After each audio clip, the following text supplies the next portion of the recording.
If you start deriving your worth solely from external sources, it can often lead you with a negative relationship with the word worth. This is when we talk about worth, and as with almost all things, I'm finding. I think I came into, before we started doing this podcast, thinking that some words were just positive and some are negative, and finding how many of them can really go a different way depending on your context has been kind of fascinating. Mm-hmm. So worth, you would think, when it applies to someone's personal value or self-value, right, that it be all positive. You want to be to where thinking about our worth leaves us with a positive feeling of confidence, self-respect, self-worth, self-esteem, empowerment, so on and so forth. But there's a danger, a potential kind of drop off into negativity, if you will, if you start thinking about deriving your worth. If you start deriving your worth solely from external sources,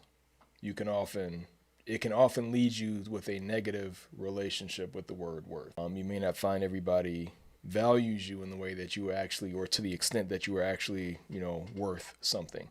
Some people might be selfish and narcissistic to where the value of others is not recognized. And if you find yourself looking for validation in that kind of person, you might find yourself wanting, right? So it could have a negative aspect if you don't have that internal sense of worth. And I think that's, again, in my mind, that's where, there's the key advantage to making it something positive, is building up your own sense of self-worth, knowing what you're capable of, knowing what you can do and what you can bring to the table, so that we can keep it as a positive thing in front of us, right?